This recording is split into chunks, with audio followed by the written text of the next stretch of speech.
Texans, I love it. It's actually his 41st wedding anniversary tomorrow. So congratulations to Gary there. Congratulations. His philosophy is that profanity demonstrates stupidity and great comedy doesn't need profanity. So of course he's going to be doing a bit of comedy for us today. He's been performing comedy his whole life and he enjoys cruising. So let's welcome Gary! Hello, hello, hello. Oh my gosh. Hello, Floyd. Hello, Julia. Hey, there's Warner back there with Rochelle. And hi, Mary Ann. Oh, there's Rick and Dave. Nice to see you all. As you know, as I was taught by my lovely wife, we're no strangers in this world. We're all just best friends that have never met before. Now, speaking about wives, when I boarded the ship, I went to the elevator and pressed deck 2. When I went down, I just happened to notice another passenger on board.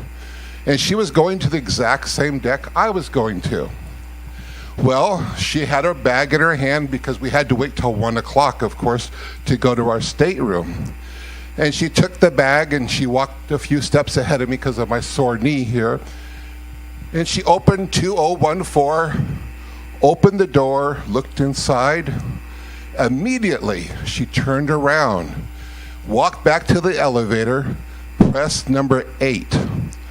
And I found out she went right to the Royal Suite. Now that's the best cabin on the ship. It's even better than the captain's, I've been told. Now she walks in there, and it just so happened that Angie was walking by when she was walking in there. And Angie thought, well, this is kind of strange because we were expecting a different person here. And so Angie walked over and said, ma'am, may I please look at your SeaPass card for a moment? And she said, certainly. And she looked at it, and it said that she was supposed to be in stateroom 2014. So she said, ma'am, I believe you're in the wrong stateroom. And she says, it's okay, because I'm blonde, I'm beautiful, and I'm going to Barcelona. Well, she was a little perplexed. So she went and saw Alexander, which is her boss.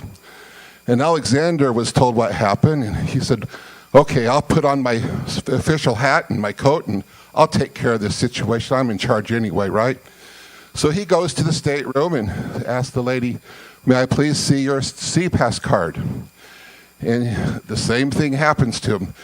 No, I want to see your SeaPass card. Okay, it says you're supposed to be down on deck 2. She says, oh, no, it's okay, because I'm blonde, I'm beautiful, and I'm going to Barcelona. Alexander was very perplexed. And sure enough, as he walked out of the stateroom, the captain was walking by, and Julia. And he said, Captain, I've got a problem with one of our guests. They're in the wrong room. In fact, they're in the Royal Suite. And the captain says, well, tell me something about this guest so I can help resolve this problem here. And Alexander says, well, she's a blonde. Alexander said, stop right there. I'm married to a blonde. I know how to speak blonde. I will take care of this right away. So Angie's nearby, Alexander's nearby, and the captain walks into the room and he whispers into the guest's ear. Psst, psst, psst, psst. Immediately, she grabbed her bag, walked out of the room, got on the elevator, and pressed 2. Now, Angie's very surprised. In fact, Julia's kind of surprised, too, looking at her husband, seeing the results. Because, she likes results, right?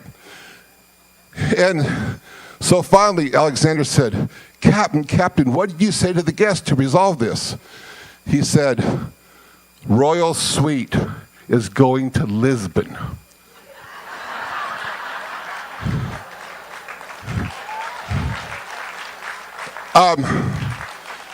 I have to tell you one more thing about my family. I'm originally from Scotland, Clackmannanshire, Scotland.